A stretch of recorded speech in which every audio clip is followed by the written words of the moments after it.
அவன் மனது வர்த்தினி ஹரிக்கு ஆதரவாய் பேசியதை குறித்து கொண்டது. இந்த இக்கட்டான சூழ்நிலையிலும் கார்த்திக்கின் இதழில் அவனுக்கே உரித்தான சோம்பல் புன்னகை மலர்ந்தது. இவர்கள் இங்கே ஆளுக்கு ஒரு சிந்தனையில் இருக்க ரவியும் ஹரியும் அவர்களை நெருங்கி வந்தனர். சரி தம்பி, நீங்க சொல்ற மாதிரி செஞ்சிடலாம். பொருள் பத்திரம், தேவைப்பட்டா யோசிக்காம பயன்படுத்திடுங்க. இப்ப எல்லாரும் ஒரு நல்ல ஹோட்டலா பார்த்து சாப்பிட போகலாம். நீங்க சொன்ன மாதிரி நடு ராத்திரி 1 மணிக்கு மேல அங்க போனாதான் நாம ஒன்ன சுழுவா தூக்க முடியும்.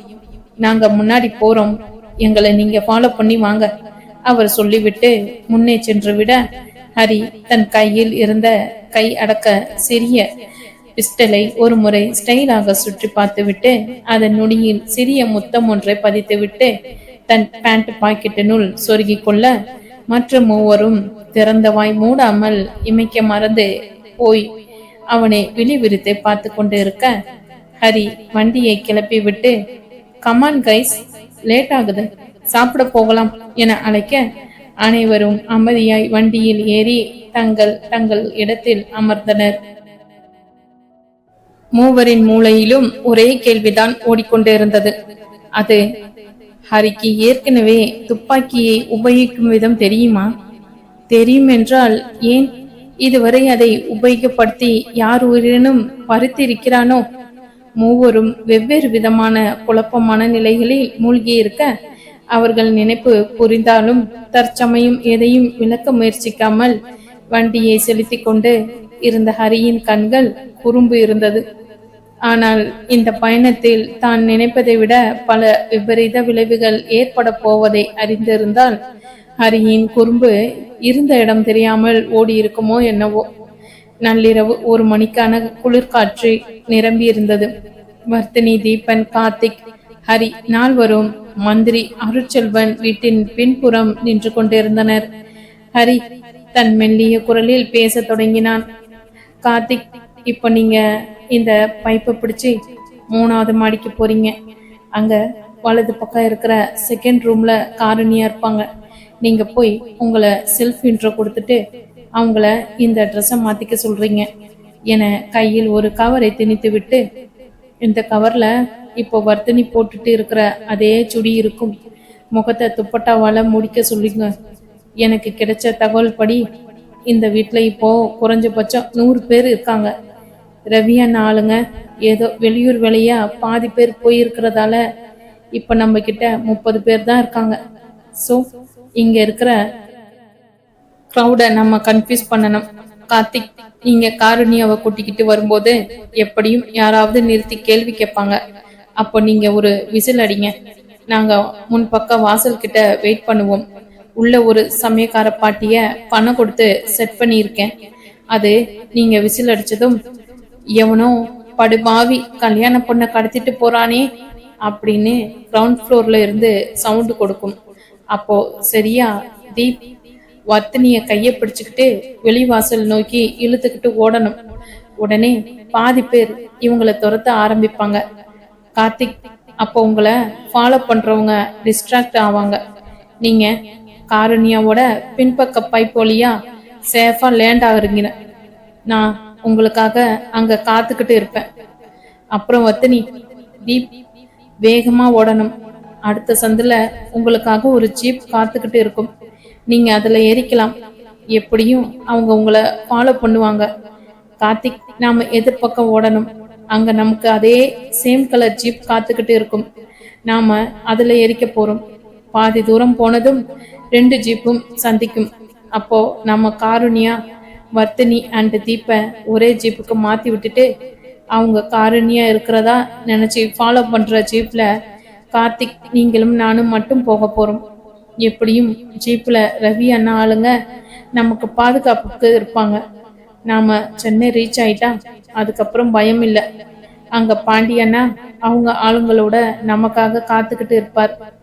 என்ன நான் சொன்னது எல்லாம் புரிஞ்சதா? யாருக்கும் டவுட் இல்லையே என கேட்க மற்ற மூவரும் இல்லை என்னும் விதமாக தலையாட்டினர். மெல்லிய குரலில் மீண்டும் ஹரி தன், எல்லோருக்கும் நல்லா ஓட தெரியுமில்ல? ஏன் கேக்குறனா, இங்க யாரும் சினிமா ஹீரோ கிடையாது. கத்தி கம்போட இருக்கிற 100 தடியன்களை எதிர்த்து சண்டை போட என்ன சொல்ல வர்த்தினி தன் பொறுமையற்ற குரலில், அதான் துப்பாக்கி வச்சிருக்கீங்கல்ல, யாராவது மாட்டிக்கிட்டா காப்பாத்த மாட்டீங்களா என வினவ, ஹரி தன் இதழில் விரிந்த புன்னகையுடன், யார் சொன்னா அது நிஜ துப்பாக்கின்னு? சப்போஸ் மாட்டிக்கிட்டா காரின்ய நெத்தில அதை வச்சுக்கிட்டே வந்தா இவங்களை சுட்டுடுவோம் அப்படின்னு சொல்லி தப்பிக்கதான் அதை கொண்டு வந்ததே. கில்லி விஜய் மாதிரி. புரிஞ்சதா? நாங்க எல்லாம் தீபாவளிக்கே பட்டாசு வெடிக்க மாட்டோம், இதுல எங்க இருந்து நிஜ துப்பாக்கி யூஸ் பண்றது என தன் வாய்க்குள் முணங்கிக் கொள்ள வர்த்தினி தன் நெற்றியில் அடித்து கொண்டாள். தீபன் கார்த்திக்கிடம், என்னடா இவர் இப்படி சொல்றார், நான் சொன்ன மாதிரி இவரை நம்பி வந்தது தப்போ என கார்த்திக் காதில் முணுமுணுக்க, இனி அதை யோசிச்சு பிரயோஜனம் இல்லை, பெரிய டான் மாதிரி, இதுல துப்பாக்கிக்கு முத்தம் வேற, நான் கூட கொஞ்சம் ஏமாந்துட்டேன் என கார்த்திக் பதிலுக்கு முணுமுணுக்க, ஆமாண்டா, டியாக்கோவை பார்த்தே நடுங்கிற மனுஷன் எப்படி துப்பாக்கியெல்லாம் யூஸ் பண்ண போறார், அப்போ நம்ம நிலைமை என வர்த்தினி கார்த்திக்கின் காதில் முணுமுணுக்க, ஹரி, ஓகே எல்லாரும் ரெடியா? கார்த்திக் இந்த பெரிய ரோப்பை கீழே இறங்க யூஸ் பண்ணிக்கங்க என முதலில் கார்த்திக்கை வழி அனுப்பி வைத்தான். கார்த்திக் மேலே சென்று 15 நிமிடம் கழித்து தீபனும் வர்த்தினியும் முன் வாசலை அடைந்து கார்த்திக்கின் விசிலுக்காய் காத்திருக்க தொடங்கினர். கார்த்திக் மேலே இருளில் சூழ்ந்து இருந்த வறண்டாவில் அடிமேல் அடி வைத்து 2வது அறையை நோக்கி பூனை நடை நடந்து கொண்டு இருந்தான். அவன் கதவை தட்டுவதற்காய் கையை ஓங்கும் முன் கதவு தானாய் திறந்தது வேறு யாரும் அல்ல, மணப்பெண்தான். அவள் கண்களில் கலக்கம் இருந்தது. கார்த்திக் அவளை பார்த்து வாயை திறக்கும் முன் அப்பெண்ணின் கண்களில் மின்னல் வந்தது. அவள் வாய் அவள் அறியாமலேயே அவன் பெயரை முணுமுணுத்தது. கார்த்திகண்ணா, நீங்களா? காரண்யாவிற்கு தன்னை எப்படி தெரியும் என்று கார்த்திக்கின் மனதில் கேள்வி இருந்தாலும் அதை கேட்பதற்கு தற்சமயம் உகந்ததல்ல என்பதை உணர்ந்தவன் காருண்யாவின் கைகளில் அந்த துணி கவரை திணித்து, காருண்யா, சீக்கிரம் இந்த ட்ரெஸ் சேஞ்ச் பண்ணிட்டு அதுல இருக்கிற துப்பட்டாவுல உங்க முகத்தை மூடிக்கோங்க, மீதி எல்லாம் அப்புறம் சொல்றேன் என சொல்ல, காருண்யா மறு வார்த்தை பேசாமல் அந்த உடையை அணிந்து கொண்டு அடுத்த 2வது நிமிடமே அவன் முன் நின்றாள். இருவரும் மீண்டும் பின் வாயிலுக்கு அழைத்துச் செல்லும் பால்கனியை ஒட்டி இருந்த பைப்பை நோக்கி நடந்தனர். கார்த்திக் கேட்காமலே காருண்யா தன் தாழ்ந்த குரலில், தீபன் உங்களை பத்தி எல்லாம் அடிக்கடி பேசுவார், நான் உங்களை எல்லாம் அவர் மொபைல் போன்ல இருந்த போட்டோல பார்த்திருக்கேன் என பேசிக்கொண்டே கார்த்திக்குடன் நடந்து கொண்டு இருந்தாள். கார்த்திக் அவ்வளவு நேரம் தன் மனதில் அரித்து கொண்டு இருந்த கேள்வியை காருண்யாவை நோக்கி கேட்டான். மிட் நைட்ல நான் வருவேன்னு எப்படி தெரியும்? கரெக்டா கதவை திறந்தீங்க என கேட்க, காருண்யா, நான் யார் கவனத்தையும் ஈர்க்காம கீழே இருக்கிற கிணத்தடிக்கு போகத்தான் அந்த நேரத்துல கதவை திறந்தேன். நீங்க இன்னும் 10 நிமிஷம் கழிச்சு வந்து இருந்தால் என்ன உயிரோட பார்த்திருக்க முடியாது. தீபை தவிர யாரும் எனக்கு ஹஸ்பண்டா ஆக முடியாது. காருண்யாவின் குரலில் இருந்த உறுதியை கண்டு கார்த்திக் திகைத்துதான் போய்விட்டான். தீபன் சரியாய்தான் கணித்திருக்கிறான். இன்னும் 10 நிமிடம் கழித்து வந்திருந்தால் அந்த நினைப்பே அவனுள் பயத்தை விதைக்க, அவனுக்கு பின்னால் வந்து கொண்டு இருந்த காருண்யாவின் கரங்களை பற்றி கொண்டு கார்த்திக் வேகமாய் முன்னால் நடந்தான். இன்னும் 1 மணி நேரத்தில் மணப்பெண்ணை நலுங்கிற்கு தயார்படுத்த சொல்ல வேண்டும் என்ற எண்ணத்தில் 3ஆம் மாடிக்கு பிரவேசித்த மணமகளின் அத்தை பால்கனியின் ஓரத்தில் யாரோ ஒருவன் ஒரு பெண்ணுடன் நடந்து செல்வதை கண்டவர், ஏம்பா நில்லு, யார் அது கூட பொண்ணு, இந்த நேரத்துல எங்க போறீங்க என்று தன் வெண்கல குரலில் ஒட்டுமொத்த தூங்கும் கூட்டத்தையும் எழுப்பும் விதமாய் கேள்வி கேட்க, கார்த்திக் கொஞ்சமும் திரும்பாமல் அந்த இடத்திலேயே நின்றான். வறண்டாவில் படுத்து தூங்கிக் கொண்டு இருந்த ஆண்கள் பெண்கள் அனைவரும் தூக்க கலக்கத்தில் எழுந்து தங்கள் கண்களை தேய்த்து கொண்டு இருக்கும் போதே கார்த்திக் பலம் கொண்ட மட்டும் உறக்க விசில் அடித்தான். அவன் விசில் அடித்த அடுத்த நொடி தரைத்தளத்தில் இருந்து ரங்கம்மா பாட்டி வைத்த ஒப்பாரி தூங்கிக் கொண்டு இருந்த அனைவரையும் உலுக்கி எழுப்பியது.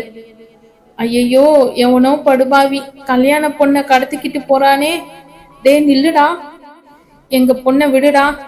கீழே இருந்து உரத்து கேட்ட சத்தத்தில் இவர்களை விசாரணை செய்ய எழுந்தவர்கள் இவர்களை திரும்பியும் பார்க்காமல் கீழ் நோக்கி ஓடினர். அவர்கள் கீழே ஓட புதிதாய் சிலர் அறைகளை திறந்து கொண்டு வெளிப்பட கார்த்திக் மின்னல் வேகத்தில் பைப்பில் கயிற்றை கட்டி காருண்யாவை கீழே இறக்கினான். அவளை தொடர்ந்து கார்த்திக்கும் கீழே இறங்க அவர்களுக்காய் காத்து கொண்டு இருந்த ஹரி இருவரையும் ஏறக்குறைய இழுத்து கொண்டு எதிர்ப்புறம் ஓடத் தொடங்கினான். அந்த புறம் தீபனும் வர்த்தினியும் பாட்டியின் அலறலை தொடர்ந்து சிலர் வேகமாய் தங்களை நோக்கி ஓடி வருவதை உணர்ந்து வெளிவாசலை நோக்கி ஓடத் தொடங்கினர். தீபன் வர்த்தினியின் கரங்களை பிடித்து கொண்டு ஏறக்குறைய அவளை இழுத்து கொண்டு ஓடினான். இருவரும் வெளிக்கதவை தாண்டி தெருவில் இறங்கி ஓடும் பொழுதே ஏறக்குறைய 50 பேர் அவர்களை விரட்டி வந்து கொண்டிருந்தனர். சிலர் கைகளில் ஆயுதம் இருந்தது. வர்த்தினி பயம் நிரம்பிய கண்களோடு திரும்பி பார்த்துவிட்டு, தீப், 50 பேருக்கு மேல இருப்பாங்க போலடா என மூச்சு வாங்க சொல்லிக் கொண்டே ஓடினாள். தீப் பின்னாலே திரும்பி பார்க்காமல், வா வர்த்தினி என சொல்லிவிட்டு இன்னும் வேகம் எடுத்து ஓடினான். வர்த்தினி அவர்கள் கையில் இருந்த ஆயுதங்களை பார்த்து ஏற்கனவே பயந்து இருந்தாள். மேலும் தீப்பின் வேகத்திற்கு அவளால் ஈடு கொடுக்க முடியவில்லை. அடுத்த திருப்பத்தில் அவர்கள் திரும்பும் பொழுது ஒரு கல் அவள் பாதங்களை பதம் பார்க்க வர்த்தினி தவறி விழுந்தாள். அவளை பிடித்திருந்த தீபனும் சற்றே தடுமாறி நின்றான். இதனால் விரட்டி வந்தவர்களுக்கு அவர்களுக்கும் இடையில் இருந்த இடைவெளி குறைய தீப் மின்னல் வேகத்தில் வர்த்தினியை எழுப்பி மீண்டும் ஓடத் தொடங்கினான். இன்னும் ஒரு வளைவில் ஹரி குறிப்பிட்ட ஜீப்பை அடைந்து விடலாம் என்னும் நிலையில் வர்த்தினியின் நீண்ட கூந்தல் அவளுக்கு எதிரியானது. வர்த்தினி ஓடும் பொழுது அவள் கூந்தல் எதிர்காற்றில் பறக்க அவர்களை நெருங்கி வந்த ஒருவன் அவளின் கற்றை கூந்தலை பற்றி இழுத்து அவளை தன் புறம் இழுக்க வர்த்தினி தீபனின் கரத்தை நொடியில் விட்டுவிட்டு, தீப், நீ ஓட நிக்காத என குரல் கொடுத்து கொண்டே தன்னை இழுத்தவனிடமிருந்து விடுபட போராடி கொண்டு இருக்க தீபன் வர்த்தினி தன் பிடியை விட்டதை அறியாமலே சற்று தூரம் ஓடி திரும்பி பார்த்தான். அங்கே அவர்களை விரட்டிய அனைவரும் கிட்டத்தட்ட நெருங்கி வந்து கொண்டு இருந்தனர். தற்சமயம் ஒரு 10 பேர் மட்டுமே வர்த்தினியின் அருகில் இருந்தனர். அதில் ஒருவன் வர்த்தினியின் துப்பட்டாவை அவள் முகத்தில் இருந்து விலக்கி அவள் முகம் காண முயன்று கொண்டு இருந்தான். தீபன் அடுத்து ஒரு நொடி கூட தாமதிக்காமல் தன் தோளில் இருந்த பயணப்பையை உடனடி ஆயுதமாக்கி வர்த்தினியை சுற்றி இருந்தவர்களை சரமாரியாக தாக்கத் தொடங்கினான். 10 பேரை ஒருவனே பந்தாடுவதைக் கண்டு வர்த்தினி விழிவிரிய தீபனை ஆச்சரிய பார்வை பார்த்து கொண்டு இருந்தாள். அவள் அப்படி நிற்பதைக் கண்ட தீபன், வர்த்தினி ஓடு என குரல் கொடுக்க சுய நினைவை அடைந்த வர்த்தினி வேகமாய் ஓடத் தொடங்கினாள். வர்த்தினி ஓரளவு பாதுகாப்பான தூரத்தை அடைந்ததும் சண்டையிடுவதை நிறுத்திவிட்டு தீபனும் அவளை பின்தொடர்ந்து ஓடத் தொடங்கினான். இருவரும் மூச்சு வாங்க ஹரி குறிப்பிட்ட ஜீப்பை அடைந்ததும் உள்ளே இருந்த சிலர் இவர்களை வேகமாக உள்ளே இழுத்து அதை விட வேகமாய் வண்டியை செலுத்த தொடங்க வர்த்தினி மூச்சு வாங்கி கொண்டே, அச்சோ தீப், சண்டை போட்டது நீதானா? என்னால நம்பவே முடியல. 10 பேர் ஒருத்தனா சமாளிக்கிற, அப்புறம் ஏன் அன்னைக்கு சூசைட் பண்ணிக்க போன என ஆச்சரியமாய் வினவ அவளை பார்த்து புன்னகைத்த தீப், காதல் யாரையும் கோழையாக்கிடும் வர்த்தினி. அவங்க என்ன எதுவும் செய்வேன்னு சொல்லி இருந்தா துணிஞ்சு இறங்கி இருப்பேன். குடும்பத்தை முன்னாடி நிறுத்திட்டாங்க. அதுவும் இல்லாம காருண்யா கிட்ட வேற பேச முடியல. நான் டோட்டலா டிஸ்டர்ப் ஆகி அப்படி ஒரு முடிவு எடுத்துட்டேன் என சொல்ல, காதல் படுத்தும் பாட்டை எண்ணி மனதிற்குள் சிரித்தவள் திரும்ப சில டாடா சுமோ வண்டிகள் தங்களை பின்தொடர வர்த்தினி திடுக்கிட்டு தீபனை அழைத்து காட்டினாள். அவனும் பதட்டப்பட ஜீப்பில் இருந்தவர்கள், விடுங்க தம்பி, விரட்டி வரட்டும், அதுதானே அண்ணனோட பிளானு. ரவி அண்ணன் அடுத்த சந்திப்புல வண்டிக்குள்ள இருப்பாரு, பயலுங்க எப்படி விழுந்தடிச்சு ஓட போறாங்கன்னு பாருங்க என சொல்லிக்கொண்டே வண்டியின் வேகத்தை அதிகரிக்க, இனி என்ன நடக்குமோ என்ற பயத்தில் வர்த்தினி தன் கண்களை இறுக மூடிக்கொண்டாள். அந்த புறம் கார்த்திக், காருண்யா, ஹரி மூவரும் வேறு ஒரு ஜீப்பில் அமர்ந்திருந்தனர். கார்த்திக் மனதிற்குள் நினைத்து கொண்டான், அடிக்கடி இப்படி பெண்ணை தூக்கி பழக்கம் இருக்குமோ, மனுஷன் என்னமா ஸ்கெட்ச் போடுறார் என மனதிற்குள் வியந்து கொள்ள, காருண்யா, தீபன் அங்கு என்ன நிலைமையில் இருக்காரோ என்ற கவலையில் வர, ஹரி எந்த சிந்தனையும் இல்லாமல் அமைதியாய் வந்து கொண்டிருந்தான். சற்று நேரத்தில் இவர்கள் வண்டியையும் விரட்டி சில கார்களும் ஜீப்களும் வர, காருண்யா மிரண்டு கார்த்திக்கின் முகம் பார்க்க, பார்வையால் அவளுக்கு அமைதி அளித்தவன் ஹரியை பார்க்க, அதுக்குள்ள மோப்பம் பிடிச்சு வந்துட்டானுங்களே, சேது அண்ணன் வண்டிய சும்மா பறக்க விடுங்க, மூர்த்தி அண்ணன் அந்த ஜீப்போட எங்க வர்றதா சொன்னார் என கேட்க, வண்டியை ஓட்டி வந்து கொண்டு இருந்த மூர்த்தி அண்ணனோ, இன்னும் கொஞ்ச தூரத்துல ஒரு பொட்டல் காடு இருக்கும் தம்பி, அங்கதான் ஆளுங்களை மாத்திராப்புல பிளான், இன்னும் 20 நிமிஷத்துல போயிடலாம் தம்பி என அவர் சொல்லி கொண்டு இருக்க, வண்டி மின்னல் வேகத்தில் பறக்க தொடங்கியது. இவர்கள் முட்டுக்காட்டை அடைந்து ஒரு 10 நிமிடம் கழித்தே அடுத்த வண்டி முட்டுக்காட்டை அணைத்தது. ஹரி சேதுவிடம், ஏன் அண்ணா லேட் என காரணம் கேட்க, அடப்போப்பா, அவனுங்களுக்கு தண்ணி கட்டிட்டு வரதுக்குள்ள போதும் போதும்னு ஆயிருச்சு என அழுத்துக்குள்ள, வண்டியில் இருந்து இறங்கிய காருண்யா, தீப் என வேகமாய் அழைத்து கொண்டு அவனை நோக்கி முன்னேற, தீபனும் கருண் என அழைத்து கொண்டே அவளை நெருங்க, காருண்யாவின் கரம் பற்றி கொண்ட தீப் கண்ணீர் வழிந்த அவள் கன்னங்களை துடைத்து விட்டு கொண்டே, என் கருண் எப்பவும் அழக்கூடாது, நான் தான் வந்துட்டேன்ல, இன்னும் ஏன் அழுறீங்க என சமாதானப்படுத்தி கொண்டு இருக்க, தன் தொண்டையை கனைத்த ஹரி, சரி சரி, நம்ம கிட்ட நேரம் ரொம்ப குறைவா இருக்கு, வர்த்தினி, தீப், காருண்யா 3 பேரும் எங்க வண்டியில ஏறுங்க. மூர்த்தி அண்ணா இந்த முட்டுக்காடு வழியா போய் வழக்கமா ரவி அண்ணா சென்னைக்கு போற வழியில இவங்களை கொண்டு போய் ரெஜிஸ்டர் ஆபீஸ்ல சேர்த்துடுங்க என கட்டளையிட, வர்த்தினி ஹரியை நோக்கி, அப்போ நீங்க கார்த்திக் என கேட்க, நீங்க முன்னாடி போய் கல்யாணத்தை முடிங்க, நாங்க பின்னாடி வந்துகிட்டே இருக்கோம் என சொல்ல, மூவரும் இதுவரை கார்த்திக் மற்றும் ஹரி பயணித்திருந்த ஜீப்பில் ஏறிக்கொண்டனர். அந்த வண்டி கண்ணில் இருந்து மறையும் வரை மற்ற அனைவரும் பார்த்து கொண்டே இருந்தனர். அவர்கள் சென்ற சற்று நேரத்தில் ரவி வேறு ஒரு வண்டியில் அந்த இடத்தை வந்து அடைந்தார். ஹரியை பார்த்து புன்னகைத்து கொண்டே, என்ன தம்பி, பத்திரமா அனுப்ப வேண்டியவங்களை பத்திரமா அனுப்பியாச்சா? இனியும் ஓடி ஆட்ட காட்ட முடியாது, பயலுங்க போன் பண்ணிட்டாங்க, அருட்செல்வமே களத்துல இறங்கிட்டாப்லையாம், கூட சேகர் கூட்டாளிங்க வேற சேர்ந்துட்டாங்க போல, நம்ம பசங்களை 3 குழுவா பிரிச்சு விட்டு இருக்கேன், இன்னும் 10 நிமிஷத்துல அருட்செல்வம் ஆட்கள் இங்கே வந்துடுவாங்க, நாம அவங்கள இங்க நிப்பாட்டி வைக்கலனா முன்னாடி போறவங்களுக்கு பிரச்சனை ஆயிடும்.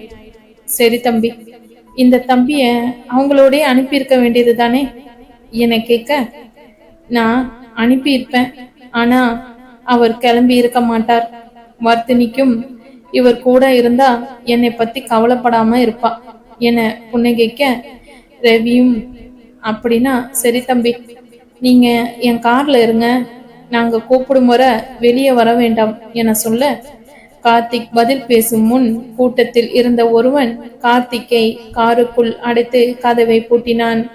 கார்த்திக் திகைப்போடு இனி என்ன நடக்கப் போகிறதோ என்ற கவலையில் இருக்க, சற்று தொலைவில் அவர்களை துரத்தி வந்த வண்டிகளும் சில டாடா சுமோக்களும் பொழுதி பறக்க வந்து இவர்களுக்கு சற்று தொலைவில் நிற்பதை கார்த்திக்கினால் காண முடிந்தது.